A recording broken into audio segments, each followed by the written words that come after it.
Hey, all right, guys, welcome back to Ridiculously Speaking podcast. I'm your host, James, and this is more a podcast today about 1 year. I've done 1 year of podcasting, um, and I'm just going to talk about like why I got into it, um, why the things I've learned, some of the things that I've struggled with over the past year. Just kind of talk about all the stuff that goes into making a podcast, about addiction and recovery, some of the things that I've been doing with it, and just talking about like 1 year, the 1 year mark. They say if you make over 20 episodes of a podcast, you're in like the top like 1% or something like that. I mean, people start podcasts all the time and leave them. It is quite hard work to come up with topics or find interviews and things like that. It is time consuming and it's hard to balance. For me personally, it's my family life and work. I try to do this as often as possible. Right now, I'm sitting at 21 episodes in 1 year. Um, so that, quite proud of that. I said I was going to do uh, 11 episodes a season, so I think this would finish off season two. As far as I'm concerned, that's how I'm going to break them down into like 11 episodes per season. So I'm pretty happy with that. But what got me into this is funny because I thought about it for a long, long time. When I was in America, I was pretty involved in a group called the Skook Recovers, which was an organization that was like a grassroots group that um, tried to change the stigma behind addiction, and that people in recovery are you know, parts of our society, contributing members to our society, looking to help others, looking to do good, helping to provide knowledge to others struggling with addiction. So I was very involved in that, and it was very rewarding to me personally. I felt like, like in my sobriety, I felt like I found purpose. I found reward in that, and I felt good, kind of like I'm balancing karma scales. All the negative I put out prior to finding recovery, now I was balancing it out by doing good, or to find meaning in my struggles. Um, that my addiction period, like that part where I struggled and was depressed and wanted to die and all those kind of things, like where I was just, you know, deep and dark. Now were it was worth that in the end. I was making, changes in a positive direction. So I was doing a lot with that, and I was doing like public speaking and speaking at schools, and had a couple newspaper interviews and things of that nature. So I was very vocal about my recovery and things like that. So I was really involved in the recovery in my early stages. I was involved in a program and with people who were doing it, and we were, spreading the word and working really hard. And then, fast forward a couple of years, I ended up moving to England to start my family, and moving to the UK. Is a shock. It's a culture shock. It's not the same as the United States, and I struggled with depression for the first couple of years, and trying to find my feet. And there's a lot of stuff that we had to accomplish as a family. We had our first son, and then trying to figure out how to buy a house and get a job and sort my visa. And I had all these like roadblocks and hurdles and things to do and to accomplish. And you know, it became my primary focus was to just do all that, like get all that done, buy a house, move my family into a home. And then once I finally got all that done, I had time to think about other things, and I felt like my recovery had taken like a back seat in my life. Like there was so many things pulling me in so many different directions, and I thought, you know, I really wanted to do something, but I didn't know what. And the recovery community over here is vastly different than it is in the United States. So I found that difficult as well because it's not just like little group. Like at least I couldn't find any. Um, so it makes it a bit more challenging to you know, find things that are rewarding in my recovery. Um, and I felt like that's what I needed. So, I have a friend in the United States named Anthony Blackwell Jr.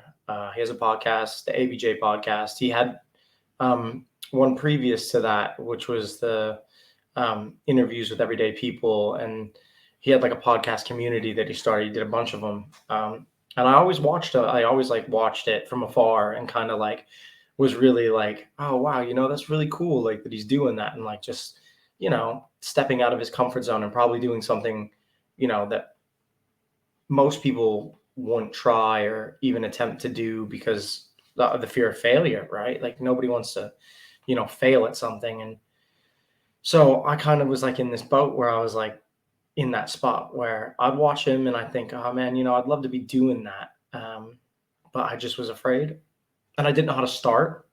And I think the hardest part is like figuring out where you're going to start, how you're going to do it, what do you need to do it, all that kind of stuff. And I was just kind of like, man, how can I do this? So I just reached out to him on Facebook and was like, hey, I want to start a podcast, but I have no idea what I'm doing or how to do it or anything. And luckily enough, me and him had a good enough friendship that he was like, oh yeah, man, are you free? I can call you right now. And, we video chatted and, he basically explained, what he does and how he does it. And was like, listen, if you want to get into it, here's what you need, blah, blah, blah, blah, blah. So I started piecing together the things I needed. I got my laptop sorted. My brother gave me this Blue Yeti microphone that he used for interviews, which I was extremely grateful for. He brought it as a Christmas gift for me. So yeah, I just started buying other bits, like some things off eBay, a light ring, and just things to get started. Found Anchor. At the time, it was Anchor. Now it's Spotify podcast.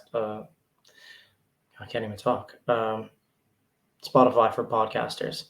So I started using all that stuff, and then I was like, well, I'm going to do video as well. So I did a YouTube, and I started like building the things I needed. So I recorded a couple episodes. But I think by this time last year, I had about 3 episodes done. But I was in the early stages. I didn't really know exactly what I was going to do.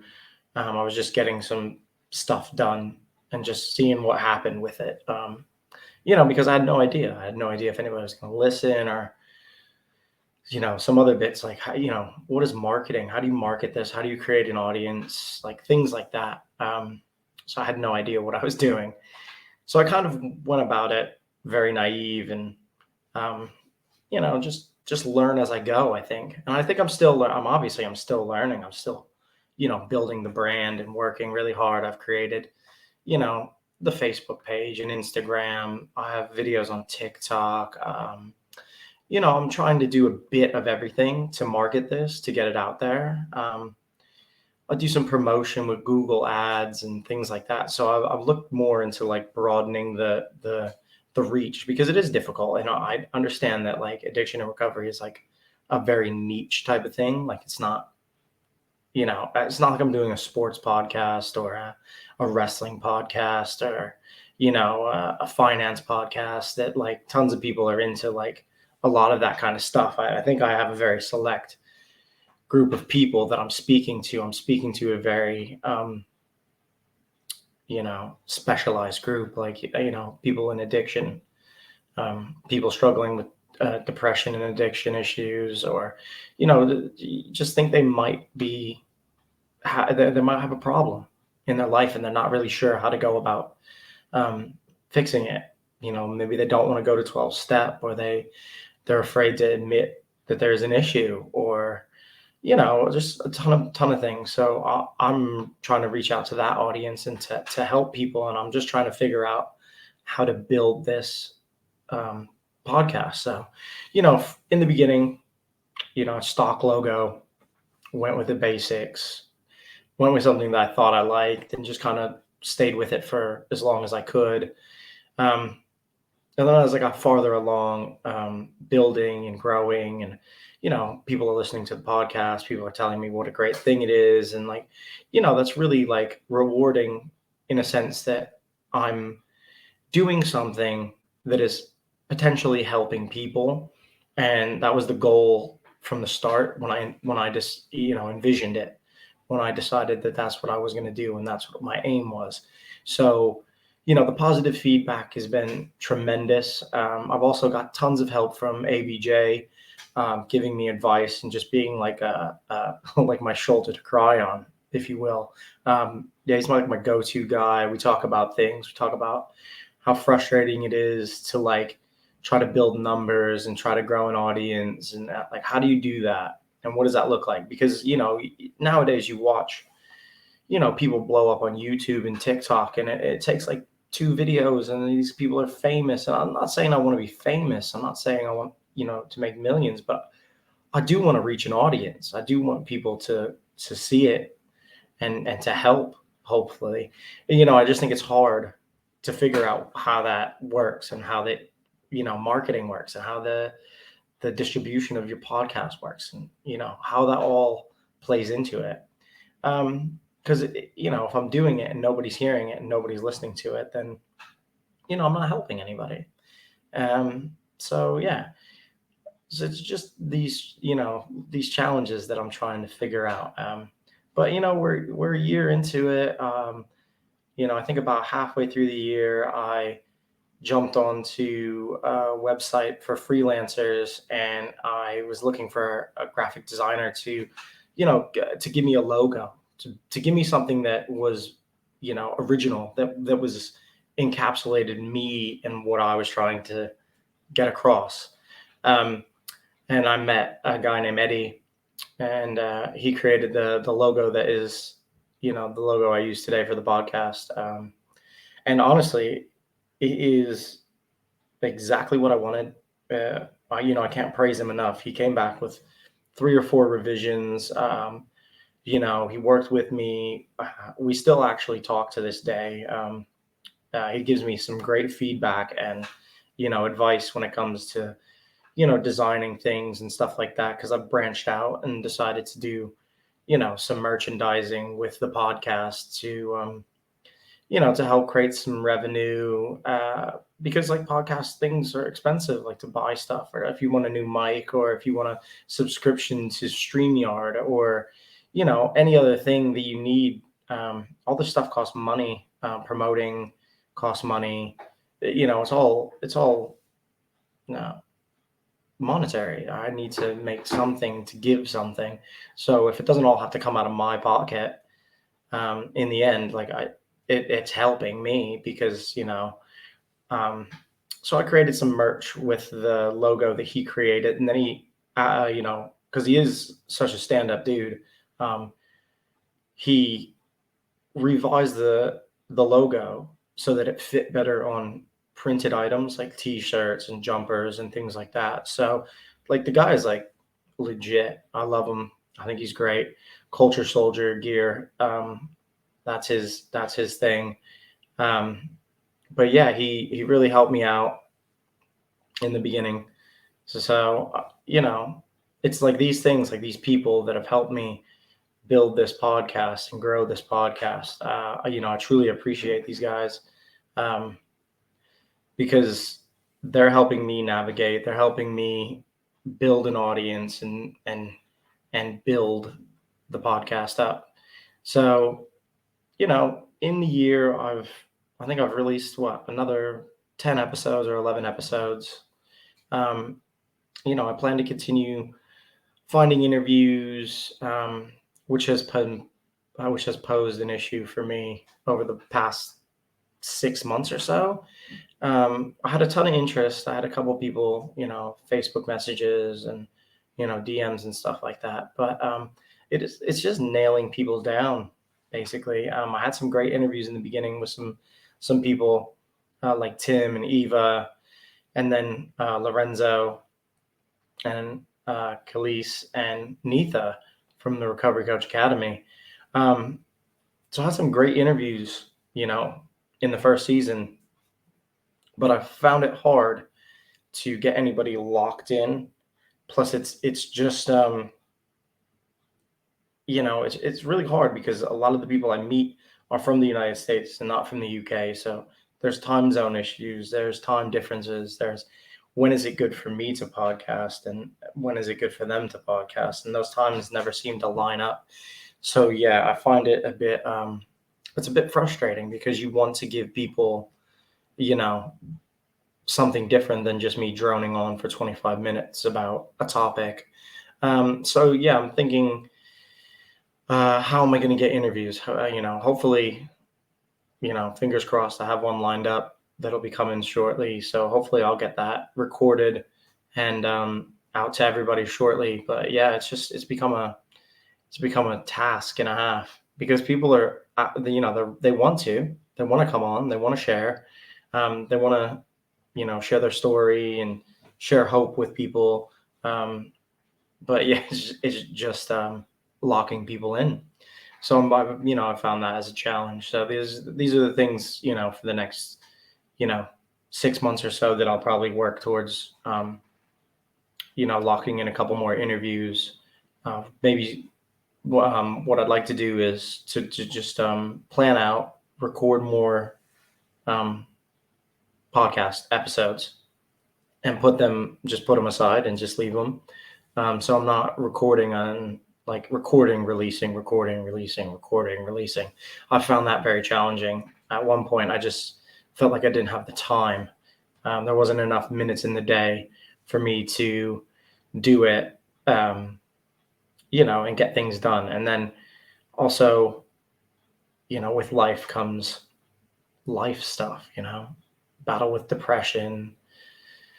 So you get low, and if you're depressed, your creativity is quite staggered. So it's hard to find, you know, meaning and momentum to push you forward to get episodes recorded and released. And then you get drugged down by it's not doing well and these episodes aren't doing great and there's no views, and you kind of get in your head about a lot of stuff. And it's hard to it's easy to start feel like you're failing at what you're doing. And that's tough to kind of push through because you know all I'm trying to do is to like share my story, share other stories, and provide a bit of hope to people who are struggling. um, so yeah, that's the case is getting through the life stuff so that I'm inspired enough to like be able to um, provide quality programs, provide quality podcasts for my listeners, and yeah, just do that consistently, because that's really what I want to do, is to just give consistently good podcasts, good topics, good guests, good interviews. But again, it's all a learning curve. I'm learning as I go. Um, and yeah, my brother, luckily I have a brother who, um, you know, is he's good. He's honest, and he tells me the stuff that I probably don't want to hear, but I need to hear because it'll make me better in the long run. So yeah, I appreciate his feedback, and I always love when he listens and then comes back and says, because he loves radio, and this is like the new the new version of radio, podcasting, things like that. These multimedia platforms that people use to broadcast their ideas and things like that. So hearing from him and hearing you know, his thoughts and his critiques, hopefully I take notes and I get better, and I provide, a compelling podcast. I give you guys an experience, and at the end of the day, that's what I'm trying to do. I'm trying to build this brand and to help people wherever they may be. You know, I love one of the quotes that I got from Neetha was to meet people where they're at. You know, so I'm trying to reach people where they're at in their journey in addiction, where they're at their journey in recovery. So I'm just trying to meet you and hopefully give you some advice or some hope to keep going, because your recovery is possible. Anything's possible, honestly, if you put your mind to it and you just work and push really hard. Um, you know, I've achieved so much in my recovery that, I think in life you kind of don't get to look back and say, oh shit, I really did a lot of good stuff. I really did turn my life around. I really made an impact. I made some changes that really, hopefully helped and affected others in a positive manner. And that's really what I'm trying to do. So now when I look back, I see all the things that I've accomplished and where I've come from and where I am now. You know, I can't help but be proud of those achievements. And I have two little boys now that I can say, look, boys, this is where I was and this is where we are now. I've come a long way and I've been through my battles and I've come out a better person for it. Um, and I get to see my boys grow up, and that is the best reward of my entire recovery, is to have my two little boys who I absolutely adore, um, and to see them become men and watch them grow up and be the best father I could be and to be the person that I was set out to be. So without recovery, I'd not have any of that. So I'm grateful for my recovery and all the struggles, because they have meaning now. They have purpose. They got me to this point. They made me who I am. And now I'm out here trying to help. So I'm really happy that we've made it one whole year podcasting, addictively speaking. We're going to continue going, looking for interviews, looking to promote, looking to progress. I'd like to thank Anthony Blackwell Jr., ABJ Podcast. He's on YouTube. The guy's on Facebook. He's everywhere. He has a community. Look him up. Go to his page. Like, subscribe. Also, my friend Eddie, my graphic design guy, Culture Soldier Gear. Check him out. The guy's amazing. Yeah, man. And just, if you're listening, continue to listen, continue to share, continue to like, continue to subscribe, share this on all social media platforms. That's the only way these things grow. This is the only way that these things get bigger, is if people just, it's simple. Hit a button on a Facebook page, the like button, go to their YouTube channel and hit subscribe. Even if you don't listen to, even if you're not interested, just subscribe. You're helping them. You don't know what you're doing for them. You're giving somebody something by clicking a button. So yeah, get out there, help the podcast community grow, help people that are podcasting grow, help people in recovery grow. If you're not an ally, become an ally. Because people that are finding recovery need people to support them and to help them, and to say that, you are doing a great job and that you are, you will get there. You will get there. You just have to keep going one day at a time, just keep moving forward, man. That's all I got to say. Thank you for listening. This has been my 1 year podcast episode. So thank you all.